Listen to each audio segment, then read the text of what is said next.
All right, so this time, keeping up with the series here of just kind of demonstrating polar types, or I should say the polar functions in different types of people. This time around, this is one for the, well, this one's going to be more specific to the LIEs, ENTJs. Does kind of apply to the EIEs a little bit, but this interview is more specific to LIEs, um, demonstrating really their entire super ego functions down there. Okay, so having kind of a role FE, it's not so great, but manageable. And ultimately, their SI is polar. SI sucks. So I particularly chose this interview because one, it's on Peter Bartlett or Bartle, excuse me, who I love. I think he's awesome. Um, I hope he kind of pops up around here again. He explains things really well, and I just thought that he kind of touches upon what SI polar looks like pretty typically in LIEs. Okay, so let's kind of get into this. Here we go. What I'm bad at? Well, I'm bad at pretty much what I said before. That's Peter Bartle.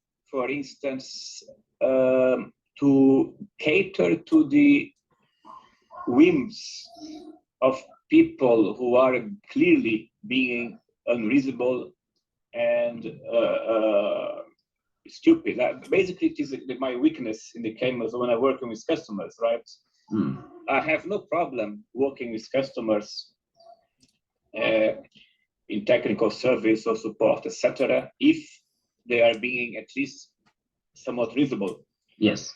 I have a problem dealing with those people who are being irrational and rude and completely stupid, because then my inclination is to say, well, then, well, I won't say it's being rude here, but I think you know what I mean, right? That's my inclination.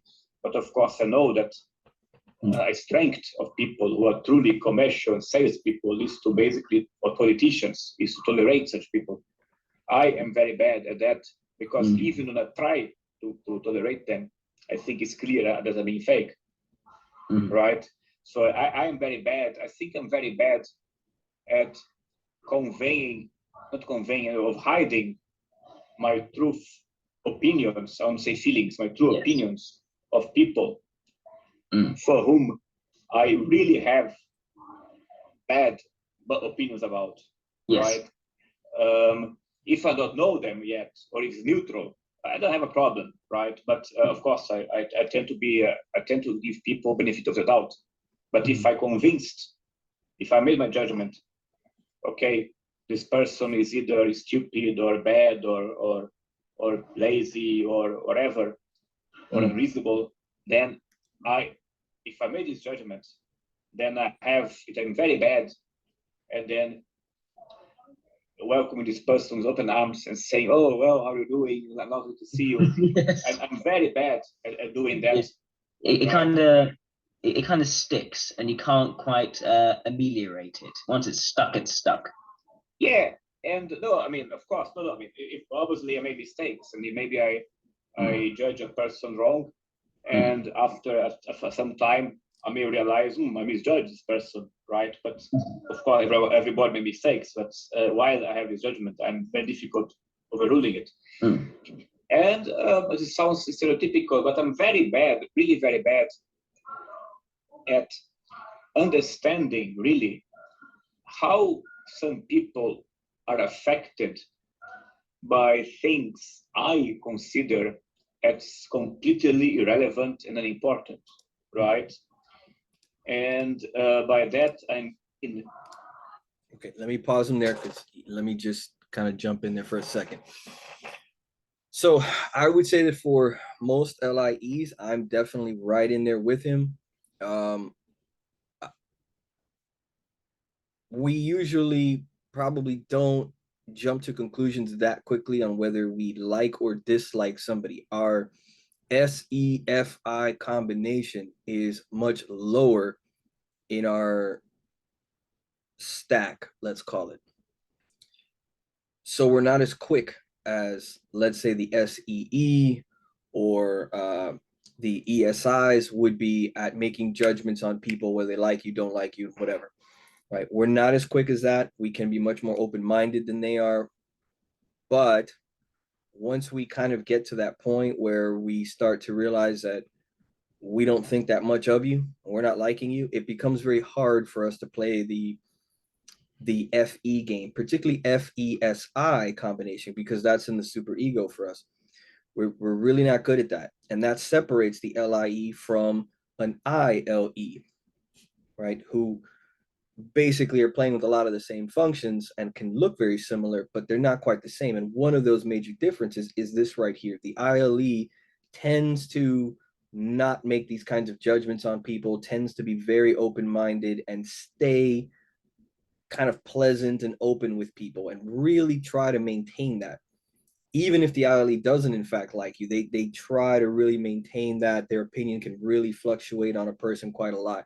But the LIEs can make up their mind on somebody and just kind of start to write them off and go, that person's an idiot, or that person's worthless, or that person's just worthless to me. Maybe they're fine to someone else, but like whatever. LIEs can do that, and they have a very hard time playing nice and not letting it be obvious to everyone that they really don't think much of somebody. And it's probably excruciating, in fact, for some of the LIs, because they want to flat out say their opinion, but may feel that they have to hold back from saying their opinion because they understand the FE. They get that by sometimes being a little too open about it, there could be social blowback, and they don't like that.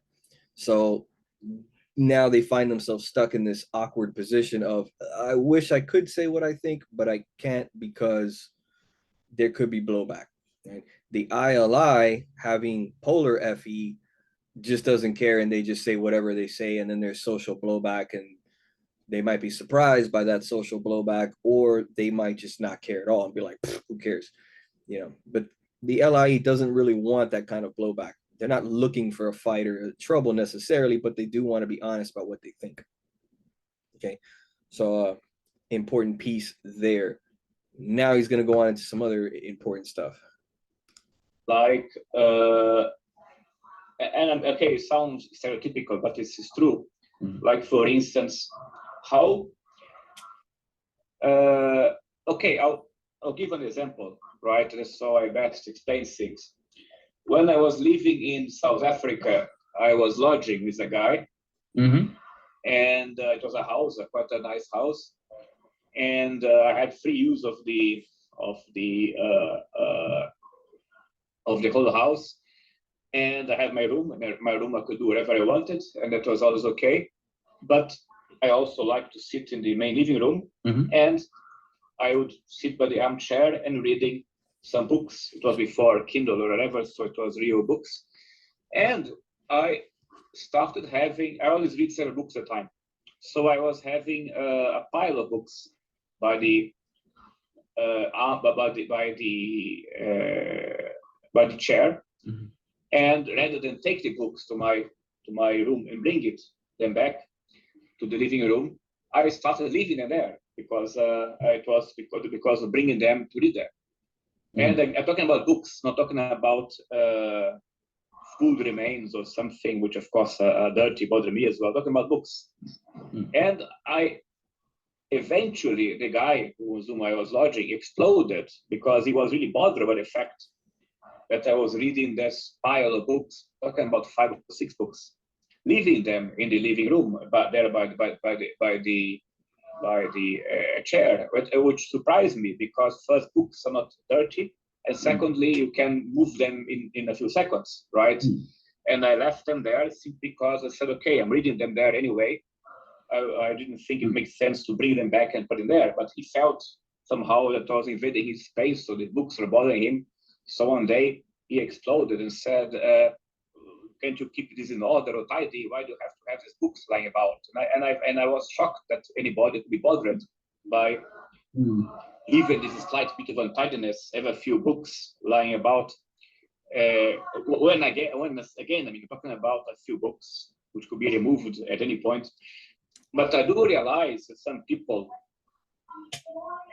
have this idea of their living room or whatever, which is very precise, very tidy, and this slight disruption of that, however, I find, and I think it is really minor. I have difficulty understanding how this can have an effect on them, even even in something that is really, I find difficult to see how anybody can find it important, but so I find difficult. And sometimes, of course, maybe I exaggerate how much people. I am bad at evaluating how these things can impact people or not. Yes. Right. 1 second. 1 second. Yeah. Again, I have difficulty evaluating this impact on people.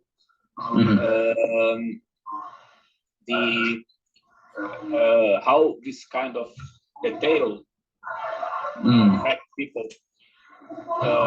Sometimes sometimes I exaggerate. Sometimes I think, okay, I cannot do this and that because it's going to bother people when they don't, right? So I have difficulty understanding how this kind of petty detail, which in itself is not important. It's not important, right? So this is one manifestation of the SI Polr that he's referring to. And he goes on a little bit more in some other questions. I don't know if it really follows this or it's a little bit later that it pops up. But, you know, again, here he's, you know what, let me just move this because let's catch him in a better. Does have a strong effect on. Well, that's not exactly better, but okay. So he's referring to not really understanding, in this case, the aesthetics of a particular room and space, but also just the comfort that it has for certain people to have things neat and tidy and organized and have a certain aesthetic and so on. He has no real grasp of that. It could also be restated as having no appreciation for that. Like, you can see it, you can tell that you're being messy and putting things in a corner and that's just not the way people like it or whatever, but you just can't seem to give a shit. You just can't seem to understand why this is so important to people, that the counter space and the desk area and the couch area and all that is nice and neat. You just don't get it. You just like, this is so trivial and insignificant, like who gives a crap. It's also, once again, tying in the SIFE combination, like not caring about how something is presented. So again, whether it's in a conversation or maybe it's your work or it's actually your dress and your style and your appearance, you're not really caring all that much about presenting yourself in a very aesthetic, pleasing kind of way. It comes across to the LIE as window dressing.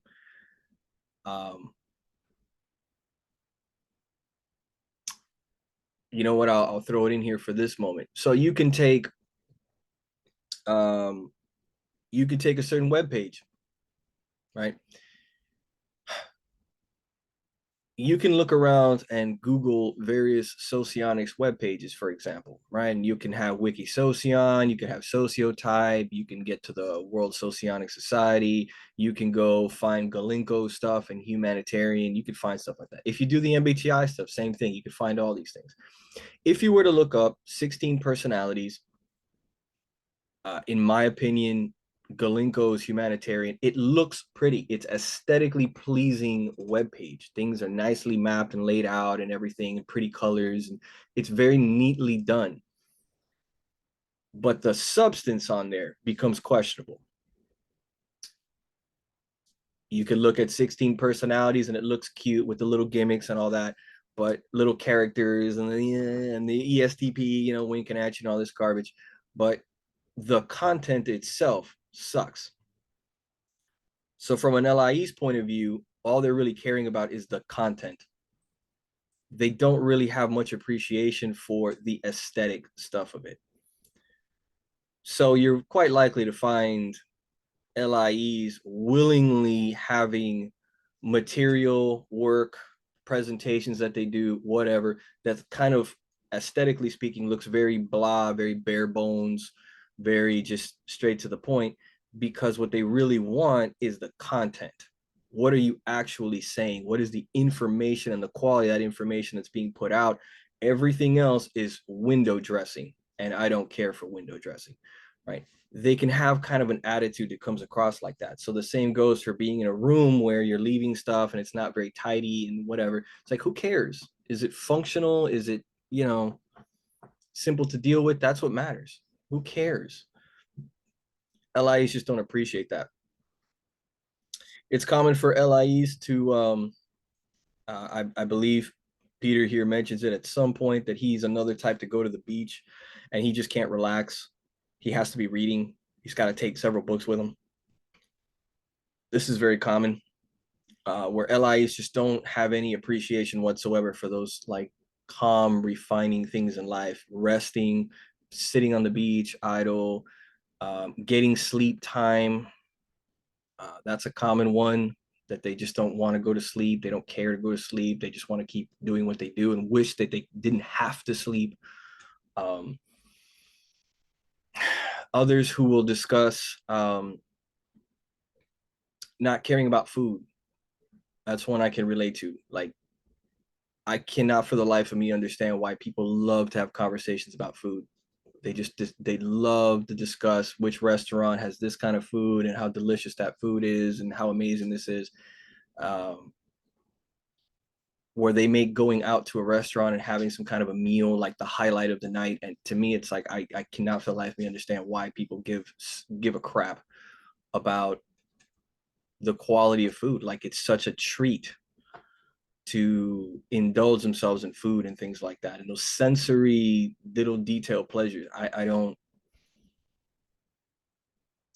you know, it's like I can understand it. I just can't relate to it. I just don't care. In the same way he's just describing, he can kind of tell that things are messy, but he just doesn't care. He just can't find a reason to care. Very SI Polr going on there. And again, it tends to rub a lot of other people the wrong way. Because all of these things that LIEs are kind of doing inevitably kind of clash. SIFE, it tends to rub other people the wrong way, and you're thus not creating a very nice, harmonious, calm, fun environment or pleasant environment for people. We tend to just sort of overlook that. We don't really care that much. So very common stuff. Let me see what he says here. Some people, because I do find it difficult to care, really. To be honest, don't give a shit. There you go. Right? Yes. And I have a difficult understanding how people give a shit.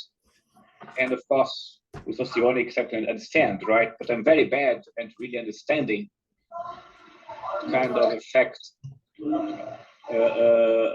this kind of stuff has on people. See, and again, it's often in many cases it's not personal. The LIE is not trying to attack anybody. It's not trying to really offend anyone. But depending on who they're dealing with, like let's say that situation he's talking about, he's in a room with somebody who is very SI dominant individual, that person is going to get annoyed and going to start to think like this is personal. Like, are you deliberately ignoring what I'm telling you? Are you deliberately not listening to me? And now you're leaving stuff around just to piss me off. You know, it's like, no, I'm not doing that to be, you know, not really. Same can happen in debate and discussions where LIEs can discuss things and say things that are just not comfortable for everyone in the room, right? You kind of can be a little critical of some people or criticize a decision or a policy or whatever. And it's not personal, not really. It's just, you're just being objectively rational and logical about what it is you're discussing and stating an opinion or a thought or whatever, right? That's really what the LIE is thinking. But they don't, well, they realize perhaps, but they just can't seem to care that it's making some people in the room uncomfortable. It's a topic some people don't want to get into, or it's not the way in which people like to discuss it. It's not nice enough. LIEs will probably notice that someone's uncomfortable, that they don't find it nice, but the LIE will almost always prioritize the content of what is being said, the importance of things being clear, rational, being a proper, intelligently done thing, said thing, rather than how it's said or how it makes people feel. Sometimes it's like, look, that's just the truth and the way of it. Sorry that doesn't make you feel good, but tough. ILEs may back off on things like that. ILEs may realize that people in the room are uncomfortable, or that maybe you might want to rephrase what you're saying to kind of soften how it's going to come out, in order to not make people feel uncomfortable or to cause too much trouble in the room. Whereas LIEs will just be like, what the hell with it. I'm saying it like it is. At least that's how the LIE feels. I'm telling it like it is.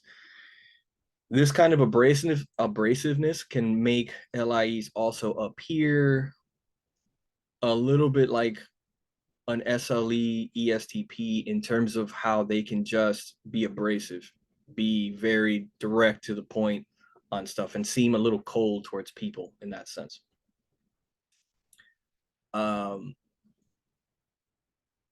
Yeah, so that pretty much covers that. There's an example there. This one is an interview with Peter Bartle. As I said, it's a very old interview. It's a very long interview. Arguably one of my favorite all-time interviews. One, because it's Peter Bartle and he has just a lot of great stuff to talk about. Very knowledgeable on socionics. He's kind of one of the original founders. I'm going to say the word founders, not of socionics, but one of the people who was promoting socionics online. So he deserves credit for that. Knows his stuff very well. And this interview is one of the ones that made me kind of realize, oh, I am not an ENTP, an ILE. I am an LIE, an ENTJ. It was the first time it ever occurred to me that I'm actually really an ENTJ in socionics. So it was a pretty poo moment for me. Like everyone else coming out of MBTI world, I was mistyped and thought I was an ENTP because that's how I always come out. Even now, when I take a lot of MBTI-ish tests, I still come out as ENTP. But in reality, this LIE stuff is much more me. So anyway, there's your breakdown on SI Polr, specifically for an LIE, and the overall superego and how that looks for an LIE. So as always, leave your comments, leave your like and subscribe, leave comments. Does it relate to you? Does it not relate to you? Does this help you kind of understand LIE better versus ILE? And if you, again, want a second opinion on your typing and so on, feel free to reach out to me. All right, so until the next one.